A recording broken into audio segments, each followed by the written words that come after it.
Nunca olvidaré el estruendo con el que se cerró la puerta principal aquella mañana. El golpe fue tan fuerte que las paredes temblaron y por un instante pensé que se trataba de una ráfaga de viento. Pero no, era Rodrigo. Mi prometido estaba allí, en el pasillo, respirando como si llevara una tormenta atrapada en el pecho. Su mandíbula estaba tan tensa que parecía de piedra, y en sus ojos había algo que jamás había visto antes, ni siquiera en sus discusiones más duras con proveedores o contratistas. Era una mirada fría, cortante, que me heló la sangre. «¿Qué pasa?», pregunté con voz pequeña mientras me agachaba para ajustar la hebilla de mi sandalia. «Se supone que tenías que estar en la obra esta mañana». Pero él no respondió. En cambio, arrojó con furia una carpeta gruesa sobre la mesa de centro. El objeto se abrió como una herida, esparciendo fotografías por toda la superficie de madera pulida. Me acerqué, y lo que vi me revolvió el estómago. Eran imágenes de mí con Mauricio, su mano derecha. Una en un café, otra en el parque. En todas aparecía demasiado cerca, inclinándose hacia mí, como si me susurrara algo al oído mientras su mano flotaba a centímetros de mi espalda. Sentí el corazón desplomarse. «No es lo que piensas», solté de inmediato, tratando de recoger las fotos con dedos temblorosos. «Estábamos planeando tu fiesta de cumpleaños, te lo juro». «Cállate», rugió, sujetándome por los hombros con tanta fuerza que perdí el equilibrio. Su voz descendió a un tono más bajo, más helado. «Lo sé todo. Cómo te encerraste en su oficina. Cómo coqueteabas en el retiro de la empresa». Mis labios se abrieron para protestar, pero la bofetada llegó antes. Ni siquiera vi su mano moverse. Solo sentí la punzada ardiente explotar en mi mejilla y el sabor metálico de la sangre extenderse en mi lengua. «Te recogí de la nada», escupió. «Te di un trabajo, una vida, una casa. Y así me pagas». Las lágrimas me inundaron los ojos. Negué con la cabeza, aún aturdida por el golpe. «Rodrigo, por favor, escúchame. Empaca tus cosas. 20 minutos. No me importa a dónde vayas, pero no te quedas aquí». Ya estaba sacando su teléfono, marcando a alguien. «Y dile a tu amiguito que está despedido también». Mis manos temblaban mientras buscaba una maleta. No sabía qué meter, mi mente estaba en blanco. Sentía que mi vida entera se deshilachaba en tiempo real, sin que pudiera detenerlo. Cuando me incliné hacia la caja de joyas, él bloqueó mi camino. «Eso se queda», dijo con frialdad. «Todo lo que yo te di, pulseras, aretes, el anillo, todo. Sales de aquí solo con lo que trajiste cuando llegaste». Miré el anillo de compromiso brillando aún en mi dedo. «Con lo que entré. Vine con un abrigo de segunda mano, unas botas gastadas y un corazón lleno de esperanza. Y ahora me dejas con menos que eso». «Incluso tu sueldo», susurré en voz quebrada. «Eso también es mío», respondió sin parpadear. Con dedos entumecidos, deslicé el anillo y lo dejé sobre la cómoda. Luego los pendientes de zafiro, el reloj uno a uno, cada símbolo de la vida que creí estar construyendo junto al cayó en aquella superficie de madera fría. Al final, me quedé con una maleta pequeña y una bufanda, la única que Rodrigo no tocó, un regalo de cumpleaños de mi mejor amiga Julieta. Todo lo demás, cada ilusión y cada promesa, se quedó atrás en esa casa que de pronto ya no era mía. Con la maleta en la mano, caminé casi sin sentir mis pasos hasta la empresa, como si aún existiera la posibilidad de que todo esto fuera un error, de que al menos mi trabajo siguiera en pie. Pero al llegar, lo primero que me detuvo fue la mirada incómoda del guardia de seguridad en la entrada. Bajó los ojos antes de hablar, como si quisiera evitar el peso de mis preguntas. «Señorita Camila Graves», dijo con voz áspera, «el señor Caldwell dejó instrucciones. Ya no trabaja aquí». Me quedé helada. Debe haber un error. Necesito hablar con Mauricio Price. El guardia soltó un suspiro pesado. «También está fuera. Hubo un gran problema esta mañana. Los dos tienen prohibida la entrada». Era como si alguien me hubiera arrancado el piso de debajo de los pies. El lugar donde pasé años, donde invertí cada gota de esfuerzo, ahora me cerraba sus puertas como si yo fuera una intrusa. «Al menos, mis cosas», logré murmurar. Después de una tensa discusión, accedieron a acompañarme, flanqueada por otro guardia como si fuera una delincuente. El pasillo que tantas veces recorrí ahora parecía un corredor de juicio. Mis compañeros, aquellos que me saludaban con sonrisas, evitaban mirarme. Susurros se escapaban apenas a mi paso. Dicen que se acostaba con Mauricio detrás de Rodrigo. Siempre parecía demasiado perfecta, ya ves, lo que escondía. Cada palabra era un cuchillo, y aún así tuve que avanzar con la cabeza erguida, fingiendo que no los escuchaba. Llegué a mi escritorio, que parecía una escena del crimen. Mis cosas estaban intactas, pero el ambiente estaba impregnado de vergüenza. Tomé la foto de mamá, mi taza favorita, y entonces lo vi, un pequeño destello metálico entre los papeles. Era la memoria USB con la presentación que había preparado para la fiesta sorpresa de Rodrigo. La deslicé en el bolsillo de mi abrigo, como si esconder esa verdad pudiera protegerme de toda la mentira que me rodeaba. Mientras guardaba el resto de mis pertenencias, sentí una mirada sobre mí. Al girar, reconocí a Lani, de contabilidad. Sus ojos me encontraron solo por un instante antes de desviarse rápidamente. Lani, por favor, supliqué, mi voz temblorosa. ¿Sabes dónde está Mauricio? ¿Dónde puedo encontrarlo? Ella se tensó y negó con la cabeza. No. Y si fuera tú, me iría antes de que él regrese.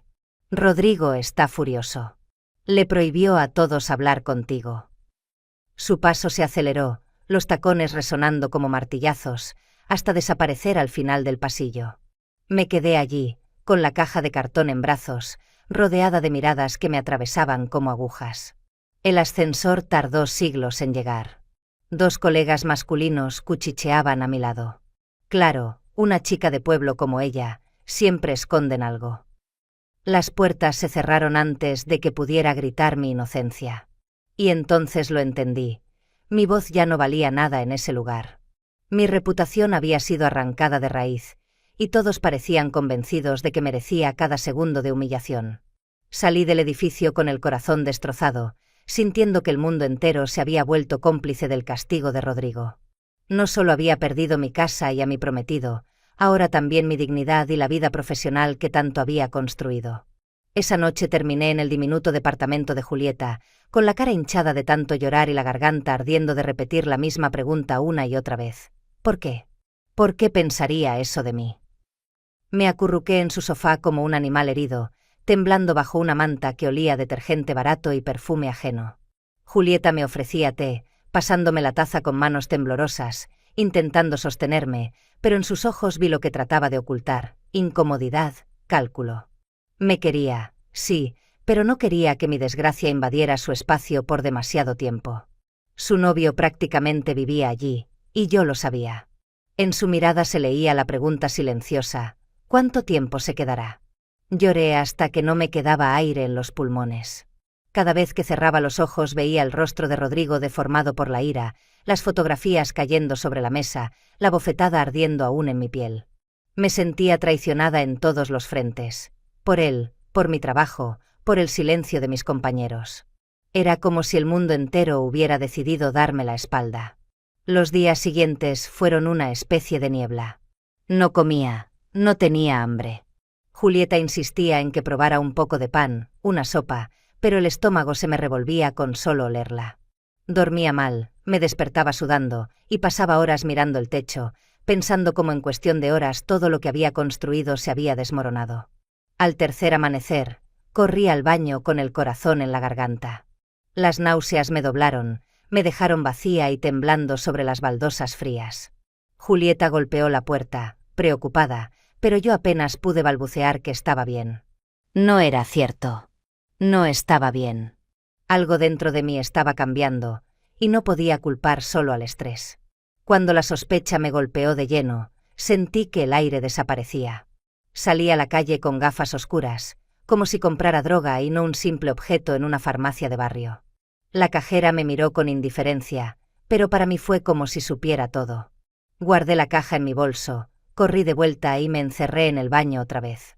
Sentada en el suelo, con las manos temblorosas, abrí el paquete y seguí las instrucciones al pie de la letra. Luego esperé, cada segundo multiplicándose en mi cabeza como una eternidad. Cuando la respuesta apareció frente a mis ojos, el mundo se contrajo en 2 líneas claras, definitivas, imposibles de negar. 2 líneas. Positivo. Me quedé paralizada, con la prueba en la mano, mirándola como si los números pudieran borrarse de repente. Pero no. Ahí estaba. Dentro de mí crecía una vida. La vida de Rodrigo. Un sollozo seco me cortó la respiración. No pedí esto. No pedí llevar dentro de mí al hijo del hombre que me había expulsado sin dudar, que me había escupido acusaciones sin escucharme, que me había arrebatado dignidad, hogar, trabajo. Sentí una mezcla insoportable de amor y rechazo. Amor, porque ya era mío, porque mi corazón latía al compás de ese pequeño milagro. Rechazo, porque me recordaba al mismo tiempo la crueldad de quien lo había engendrado. Me aferré al lavabo, tratando de no desmoronarme. No ahora, no otra vez, susurré. Mis lágrimas caían sobre la cerámica blanca como si intentaran borrar la verdad. Pero la verdad ya estaba escrita en mi cuerpo. Iba a ser madre, y el padre era el mismo hombre que me había dejado en la calle con nada. Después de aquella mañana en el baño, con la prueba positiva aún quemándome en la memoria, supe que no podía seguir en ese sofá, ni en esa ciudad que me escupía de todos lados. Necesitaba aire, distancia, un lugar donde poder pensar sin sentir cada mirada como un juicio. Y entonces lo recordé, la vieja casa de madera en Valle de Encinos, la que perteneció a mi abuelo materno. Había muerto hacía 5 años, y desde el funeral no volví a pisar ese pueblo. Mamá conservaba las llaves, por si acaso, decía siempre. Nunca creí que ese por si acaso llegaría de verdad. Tomé el teléfono y marqué a mi madre. Forcé una voz ligera, como si nada pasara. Mamá, creo que necesito un descanso, ya sabes, aclarar mi cabeza antes de la boda. La mentira salió más fácil de lo que esperaba. Hubo un silencio del otro lado, un silencio lleno de dudas. ¿Todo bien con Rodrigo?, preguntó con cuidado. Claro, todo bien. Solo, necesito respirar antes del gran día. Ella no insistió. Te mandaré las llaves por mensajería, aún tienes el viejo saco de dormir. Asentí aunque no pudiera verme. Esa misma noche empecé a empacar lo poco que me quedaba. Una maleta pequeña, un par de mudas, un abrigo, la bufanda que Julieta me había regalado. Nada más. Al cerrar el cierre de la maleta, sentí que estaba también cerrando una vida entera. Julieta me abrazó rápido al despedirme, con el cuerpo rígido. Su novio ni levantó la vista del celular. Yo entendí el mensaje. Había ocupado demasiado espacio en un lugar que nunca fue mío. Al amanecer tomé un boleto de autobús solo de ida. Nadie sabía a dónde iba. Dejé que imaginaran lo que quisieran. Estaba cansada de explicar mi vida. El bus arrancó con un traqueteo áspero y el paisaje comenzó a cambiar lentamente. Primero edificios grises, después campos dorados, luego montañas lejanas cubiertas de sombras. Cada kilómetro me alejaba de la ciudad, y con ella del dolor más reciente, pero también me hundía en otra clase de soledad. Me senté junto a la ventana, observando cómo los postes se repetían como latidos. El aire en el bus olía a diésel y a pan viejo. Cerré los ojos por un momento, buscando paz, pero las náuseas regresaron. Tragué saliva, respiré hondo. No quería llamar la atención. Fue entonces cuando una mujer mayor, de pañuelo floral y ojos bondadosos, se sentó a mi lado. No preguntó nada. Solo sacó un sándwich envuelto en papel y una botella de agua. «Cómete algo, mija», dijo empujándomelo al regazo cuando intenté rechazarlo. «Tienes esa mirada». Me quedé inmóvil. «¿Qué mirada?», pregunté sorprendida. Ella sonrió con picardía. La misma que tuve yo cuando descubrí que estaba embarazada en un autobús, allá en el 78. Sentí que el mundo se detenía. ¿Cómo lo sabía? Pero ella solo me guiñó un ojo. «Estás a salvo, cariño. Sea lo que sea, estás a salvo». Tragué saliva con un nudo en la garganta. Nadie me había dicho esas palabras desde hacía semanas. A salvo. No feliz, no comprendida, no perdonada. Solo a salvo. Por primera vez en días sonreí, apenas un gesto tímido, pero fue suficiente para sentir que el aire volvía a entrar en mis pulmones. El autobús siguió su camino, cada bache sacudiendo mis pensamientos. Afuera, los campos se extendían infinitos, y el cielo se volvía más claro. Quizás ese viaje no era una huida, quizás era el inicio de algo que aún no podía nombrar. Cuando el autobús se alejó dejando tras de sí una nube de polvo, quedé sola frente al camino de tierra que conducía a la vieja casa de mi abuelo. El sendero estaba cubierto de maleza y mis botas, demasiado citadinas, se hundían en el barro a cada paso. Maldije en voz baja cuando un tacón se rompió de golpe. Perfecto, simplemente perfecto, murmuré, arrastrando la maleta hasta que, por fin, la vi. La casa apareció lentamente, como un fantasma revelándose entre los árboles. Era más pequeña de lo que recordaba, más frágil también. Las contraventanas colgaban torcidas, la pintura se descascaraba como papel húmedo y el techo se inclinaba peligrosamente en el centro. El porche, que alguna vez fue el orgullo de mi abuelo, apenas se sostenía en pie. Y sin embargo, estaba allí. Seguía en pie. Como yo. Metí la llave oxidada en la cerradura y tuve que girarla varias veces hasta que cedió. Un aire denso, cargado de polvo y memorias olvidadas, me envolvió al entrar. El suelo crujió bajo mis pies como si hablara un idioma antiguo. Dejé la maleta en el porche y me quedé en la puerta unos segundos, susurrando la penumbra. Lo logré, abuelo. La primera noche fue una prueba de resistencia. No había electricidad, tampoco agua corriente, y el único calor provenía de una estufa de leña oxidada que parecía más decorativa que funcional. Me envolví en una colcha vieja encontrada en un baúl y traté de ignorar el viento que se colaba por las ventanas rotas y los crujidos de las tablas. El silencio absoluto era distinto al de la ciudad. Aquí parecía que la casa respiraba conmigo, esperando a que yo hablara primero. Al amanecer, mientras hervía un poco de agua en un hornillo improvisado, un golpe firme en la puerta me sobresaltó. No un toque tímido, sino un llamado seguro. Me acerqué descalza, aún con la camiseta amplia del día anterior. «¿Quién es?», pregunté, forzando calma. «Cartero», respondió una voz masculina. «Tengo un cheque de pensión para doña Catalina Servicios». «Mi abuela». Abrí la puerta apenas una rendija y lo vi. Un hombre joven, quizás poco más de 30, con chaqueta azul del servicio postal y una bolsa arrugada al hombro. Su cabello castaño enredado y sus ojos, de un color sereno, irradiaban una calma extraña. «Mi abuela falleció hace 9 años», murmuré. «Tal vez deban actualizar sus registros». Su rostro se ensombreció. «Lo lamento mucho. Ella todavía figura en la lista. Haré la nota para retirarla». Me miró de nuevo, evaluándome con una mezcla de respeto y curiosidad. «Usted es su nieta». Asentí. «¿Cuánto tiempo piensa quedarse?» «No lo sé», respondí, insegura. «Un tiempo, supongo». Él sonrió, casi con alivio. «Bienvenida a Valle de Encinos. Soy Andrés. Si necesita algo, herramientas, cargador, incluso un martillo, vivo más abajo, en la casa con la reja roja». Lo agradecí con un hilo de voz. Antes de irse, notó algo en mi postura. Sus ojos descendieron instintivamente hacia mi vientre, apenas abultado, y lo comprendió sin que yo dijera nada. «Está embarazada», dijo con suavidad. No hubo juicio ni sorpresa, solo comprensión. Apreté los brazos contra mi cuerpo. «Sí». «Entonces no debería quedarse aquí sin calefacción ni cableado seguro. No es seguro ni para usted ni para el bebé». Bajé la mirada, avergonzada. «No tengo dinero para un contratista».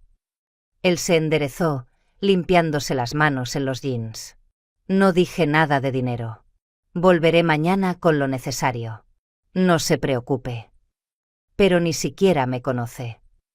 Andrés esbozó una media sonrisa y replicó con naturalidad: «Es suficiente con que sea la nieta de Servicios. Eso basta». Y se marchó. Me quedé en la puerta, con la colcha sobre los hombros y el corazón agitado. Hacía mucho que nadie me ofrecía ayuda sin pedir nada a cambio. En ese instante comprendí que, por primera vez en mucho tiempo, alguien me miraba y me veía suficiente. Estaba barriendo las hojas secas del porche cuando escuché el rugido de un motor extraño en esa calle olvidada. No era el sonido cansado de las camionetas viejas del pueblo ni el chirrido de bicicletas oxidadas. Era un SUV negro, elegante, que levantaba polvo en el camino de tierra como si no perteneciera a ese lugar. Mi corazón se hundió en el estómago incluso antes de ver quién descendía. Y allí estaba, Mauricio. Con el mismo abrigo impecable de la oficina, los zapatos relucientes hundiéndose torpemente en el barro. Parecía una sombra arrancada del centro de la ciudad e incrustada a la fuerza en este paisaje rural.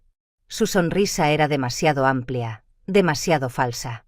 «Camila», exclamó, como si fuéramos viejos amigos que se encontraban por casualidad en un mercado. «¿Qué haces aquí?», respondí retrocediendo hacia la puerta, con la escoba aún en la mano como un arma inútil. «Solo necesito 5 minutos». Entró sin esperar permiso. Miró alrededor con gesto de repulsión, las paredes con papel descascarado, la manta doblada sobre una silla de madera, el polvo suspendido en el aire. No se sentó, como si temiera manchar su impecable abrigo. «Vine a aclarar las cosas», comenzó. «Mereces la verdad». Crucé los brazos, con la espalda rígida. «Te escucho». Él bajó la mirada a sus zapatos y luego volvió a alzarla, con un brillo de incomodidad. «Fui yo. Yo fabriqué las fotos. Las monté, las exageré. Quería sacarte del medio. Rodrigo confiaba en ti y todos sabían que ibas a ser la siguiente en ascender. No podía permitirlo». Sentí un calor rojo subirme a la cara. «¿Qué dijiste?» «Lo siento, Camila. No pensé que iría tan lejos. Solo quería que te despidieran, que perdieras el puesto. No que él te echara de casa». Una carcajada hueca me escapó de la garganta. «Ah, así que todo salió demasiado bien». Mauricio apretó los labios, visiblemente incómodo. «Rodrigo ya lo sabe. Alguien de contabilidad descubrió mis archivos. Está hecho un desastre. Quiere que vuelvas, pero es demasiado orgulloso para pedirlo directamente». Mis piernas se debilitaron, pero me obligué a mantenerme firme. «Déjame adivinar. Vienes para convencerme de regresar, de limpiar tu desastre, de arreglar la relación para que recuperes tu trabajo». Él vaciló un segundo, y ese silencio fue la confirmación. «Sal de mi casa», grité con voz de acero. «Camila, por favor. No. Me mentiste, me saboteaste, me viste caer y no dijiste nada. No tienes derecho a pedirme nada». Su expresión cambió de súplica a algo más oscuro. «Esto es por ese cartero, ¿verdad? Andrés. Lo vi rondando por aquí.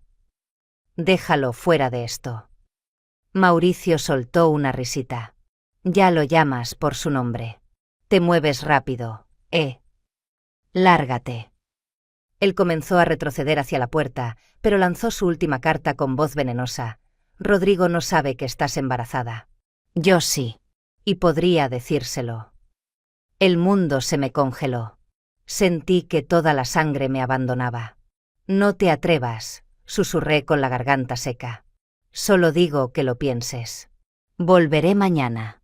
Quizás veas las cosas con otros ojos». Cerró la puerta tras de sí, dejando el aire cargado de pánico y furia. Me desplomé en la silla junto a la chimenea, las manos temblorosas. No era solo la traición, ni el miedo, ni la amenaza. Era darme cuenta de que todo había sido una trampa meticulosamente tendida. Cada almuerzo, cada ofrecimiento de ayuda, cada conversación casual con Mauricio había sido parte del montaje. Y yo caí directo. No sé cuánto tiempo permanecí allí, pero cuando levanté la vista, vi a Andrés en el umbral. No había tocado, no había llamado, simplemente estaba de pie, observando mi rostro con esa calma que parecía sostener el peso del mundo. «¿Estás bien?», preguntó. «No», susurré, y en esas 2 letras todo se derramó. Le conté todo: Rodrigo, las fotos, las acusaciones, la bofetada, la expulsión, el embarazo, la confesión de Mauricio, la amenaza. Él no interrumpió. No preguntó. Escuchó como si su silencio fuera un refugio. Cuando terminé, con la cara empapada y la voz hecha jirones, Andrés habló por fin, despacio. «¿Qué quieres hacer?» «Lo único que sé es que no pienso volver», dije, temblando. Él asintió una sola vez. «Entonces no estarás sola».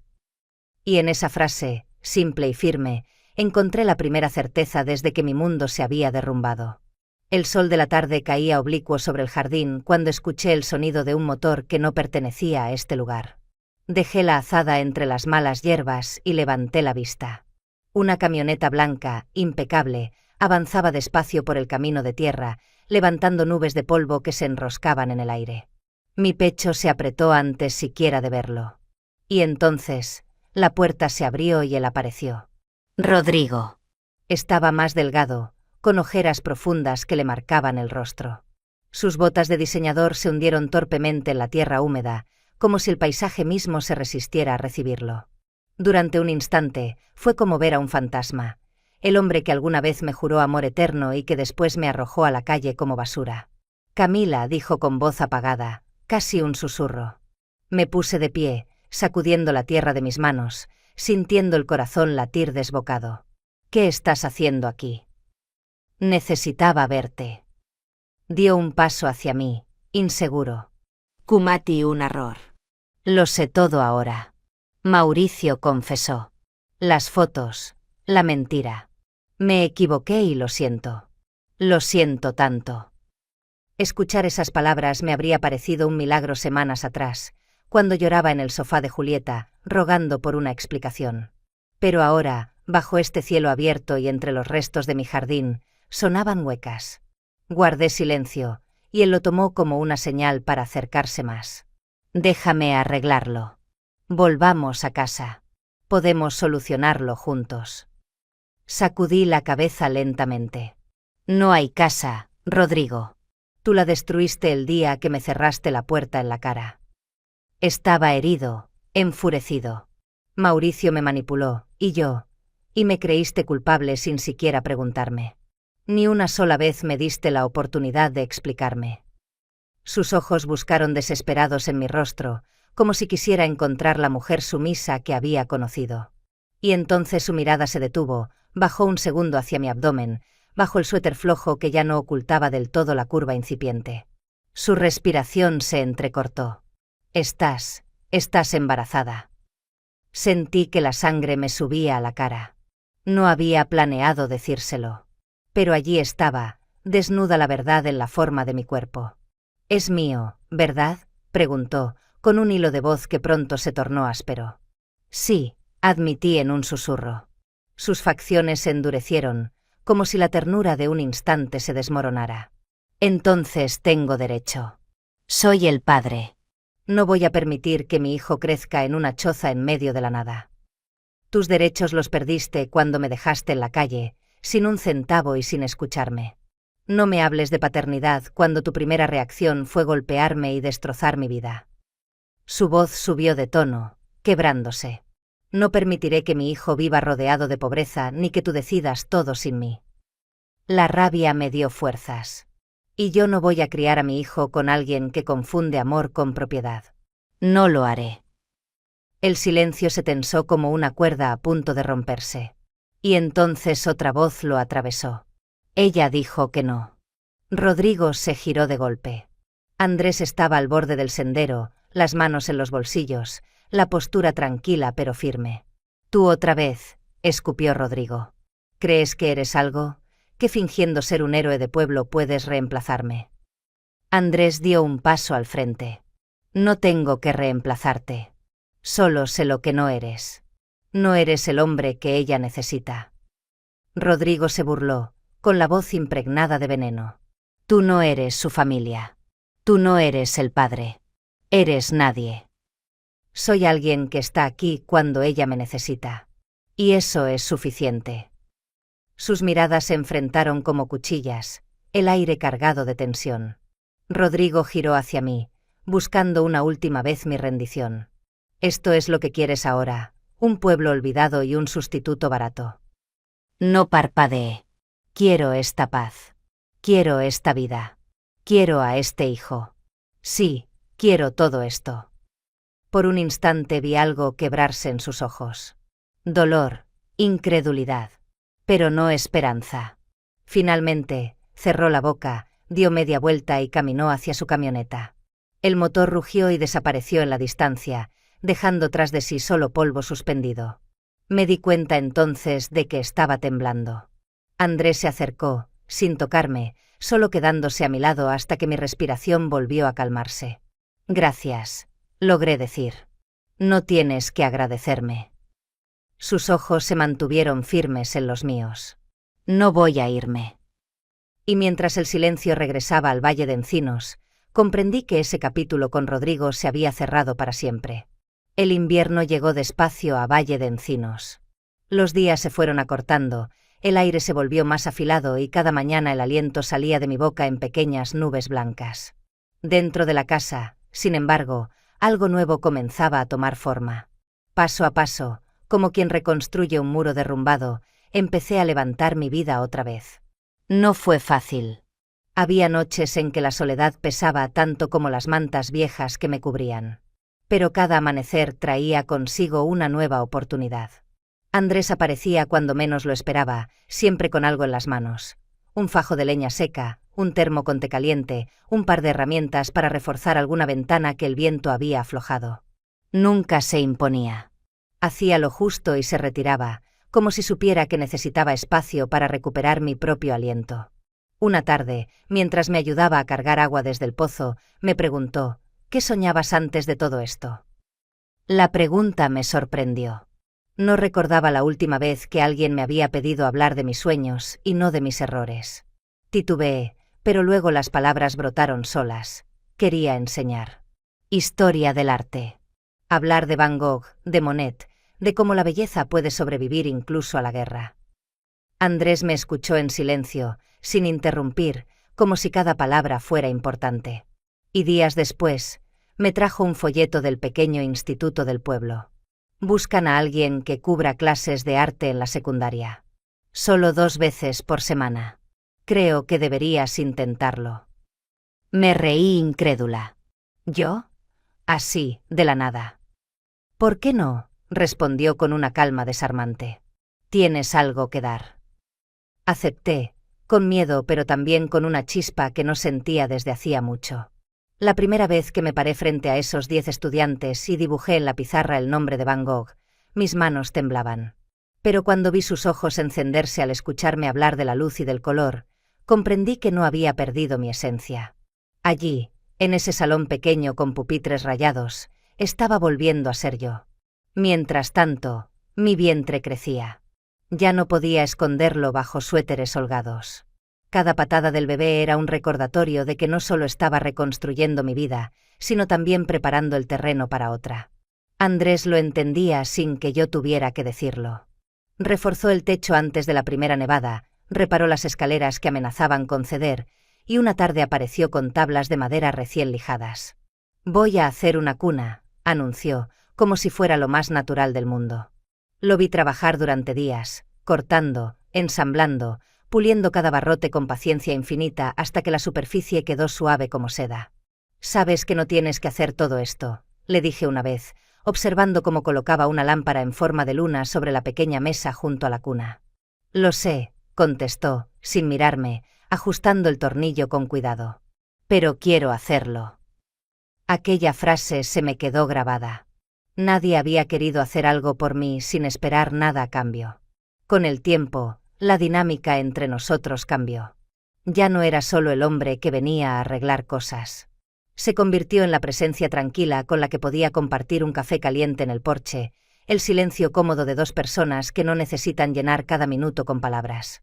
Una noche, después de cenar sopa y pan tostado, lo miré a través de la mesa. La leña chisporroteaba en la estufa, lanzando sombras cálidas en las paredes. Sentí que el miedo que me había atenazado por meses comenzaba a soltarse. «Andrés», dije en voz baja. Él levantó la vista, con esa serenidad que parecía inquebrantable. «No sé qué es esto todavía, pero sé que ya no quiero huir». Una sonrisa leve apareció en sus labios. Por primera vez, extendió la mano y la colocó sobre la mía. «He esperado a que dijeras eso». No nos besamos. No hubo prisa. Solo nos quedamos allí, mano con mano, mientras afuera el viento golpeaba las ventanas y el fuego nos envolvía con su calor. Y en ese instante supe que, después de tanto dolor, por fin estaba construyendo algo verdadero.